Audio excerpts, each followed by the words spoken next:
கர்த்தருடைய பரிசுத்த நாமத்திற்கு மகிமை உண்டாவதாக. இந்த நாள் ஜெபத்தின் தலைப்பு அழுகையும் வெற்றியும். உதாரணமாக எரேமியா 3ஆம் அதிகாரம் 21ஆம் வசனம். இஸ்ரவேல் புத்திரர் தங்கள் வழியை மாறுபாடாக்கி தங்கள் தேவனாகிய கர்த்தரை மறந்தத நிமித்தம் அழுது கொண்டு விண்ணப்பம் செய்யும் சத்தம் உயர்ந்த ஸ்தானங்களே கேட்கப்படும். நம்ம எப்பொழுதுமே ஜெபிக்கும்போது சில சமயத்தில் நம்ம ரொம்ப தாங்க முடியாத கஷ்டங்கள் வரும்போது நம்ம அதாவது கண்ணீர் விட்டு கதறி தேவனை நோக்கி நம்ம என்ன பண்ணுவோம், எசப்பா எப்படியாவது எனக்கு வெற்றி கொடுங்கப்பா அப்படின்னு நம்ம கதறி அழுது ஜெபிப்போம். அப்படி அழுது வெற்றி பெற்றவங்க நம்ம பைபிள் நிறைய பேர் இருக்கிறாங்க. உதாரணமாக 1 சாமுவேல் 1ஆம் அதிகாரம் 7ஆம் வசனமும் 20ஆம் வசனமாகுது. அன்னாள் அழுதாள். அதுக்கப்புறம் அவங்க துக்கமுகமாக இல்லை, ஏன்னா அவங்களுக்கு கர்த்தர் வெற்றியை கொடுத்தாரு. சாமுவேல் பிறந்தார். அப்போ அழுது அவங்க ஜெபிச்சாங்க, ஒரு வெற்றி கிடைச்சது, ஒரு மகனை பெற்றெடுத்தாங்க.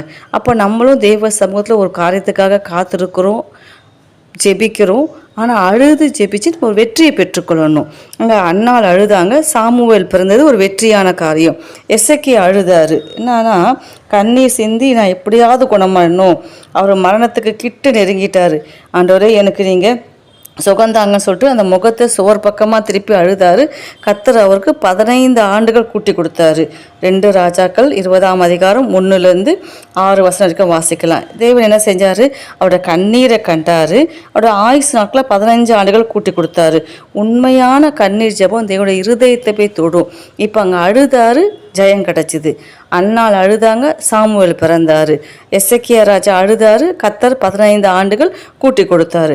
அப்புறம் நெகேமியா அழுதார். எதுக்காக அழுதார்னா எருசலேமில் அலங்கங்கள் கட்டப்படணும், எருசலேம் நகரம் இடிந்து கிடக்குது, அது எப்படியாவது கட்டப்படணும்னு சொல்லிட்டு அழுது ஜெபிச்சாரு. நெகேமியா 1ஆம் அதிகாரம் 4ஆம் வசனம். அவர் ஜெபிச்சுட்டு அழுதுட்டு கத்தட்ட கதறிட்டு திரும்ப போய் முயற்சி எடுத்தார். அவர் மூலமாக இஸ்ரவேல் ஜனங்கள் அவரும் எழும்பி எருசலேமில் அலங்கத்தை கட்டி முடித்தாங்க. இப்போ பார்த்திங்கன்னா நம்ம அழுது ஜெபிக்கும்போது கர்த்தர் ஒரு வெற்றியை கொடுக்குறாரு. எஸ்தர் அழுது ஜெபிச்சாங்க. புசியாமலும் குடியாமலும் இருந்து அழுது கண்ணீர் சிந்தி 3 நாள் அல்லும் பகலும் தேவ சமூகத்தில் காத்திருந்து அழுது ஜெபிச்சாங்க. கர்த்தர் யூதருக்கு அழிவிலிருந்து விடுதலை கிடைச்சது. யூத குலமே அழியணும்னு சொல்லிட்டு ஆமான் திட்டமிட்டார். ஆனால் அந்த அம்மாவால் ஒன்றையும் பண்ண முடியல.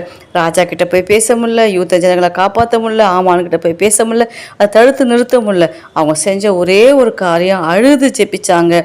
அந்த அம்மாவுடைய எஸ்தருடைய அழுகையின் ஜெபம் ஒரு வெற்றியை கொண்டு வந்தது. என்ன வெற்றி? யூத மக்கள் தங்கள் அழிவிலிருந்து கர்த்தர் விடுதலை கொடுத்து அவங்கள காப்பாற்றினார்.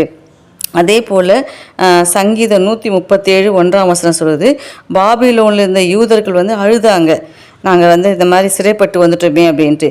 அவங்க அழுது ஜெபிச்சது நிமித்தம் கர்த்தர் அவங்கள அந்த ஜனத்துலேருந்து அந்த ராஜாக்களிருந்து விடுதலை கொடுத்து அவங்கள காப்பாற்றி எடுத்தார். மார்த்தாலும் மரியாலும் அழுதாங்க, லாசரு மரிச்சிட்டாரு அப்படின்ட்டு யோவான் 11ஆம் அதிகாரம் 20ஆம் வசனத்தில் அழுது ஜெபிக்கிறாங்க.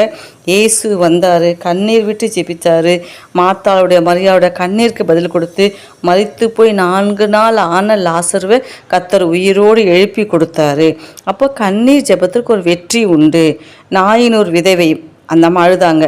அவனோட மகன் மரித்து போய் பாடையில் போயிட்டு இருந்தார். வழியில் இயேசுநாதர் வந்தார்.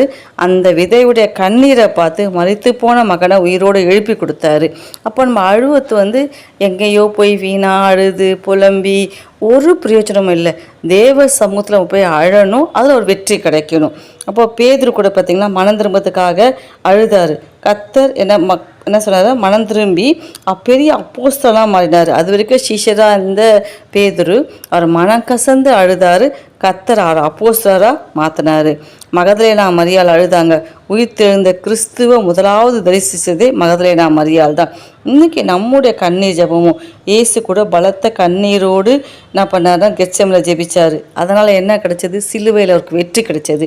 சாத்தான் தலையில் நசுக்கி போட்டார், ரட்சிப்பு நிறைவேறுது. அப்போ கண்ணீரின் ஜெபம் நிச்சயமாக நமக்கு ஜெயத்தை கொடுக்கும், வெற்றியை கொடுக்கும். நம்ம தேவன்கிறது பதிலை சீக்கிரமாக பெற்றுக்கொள்ள உதவி செய்யும். தேவனுடைய இரக்கங்கள் நமக்கு கிடைக்கும். நம்ம வாழ்க்கையில் ரொம்ப நாள் காத்திருக்கிற வெற்றிக்கு நம்மளுடைய கண்ணீர் ஜெபம் நிச்சயமாக நமக்கு பதில் கை கொண்டு வரும். அல்லேலூயா.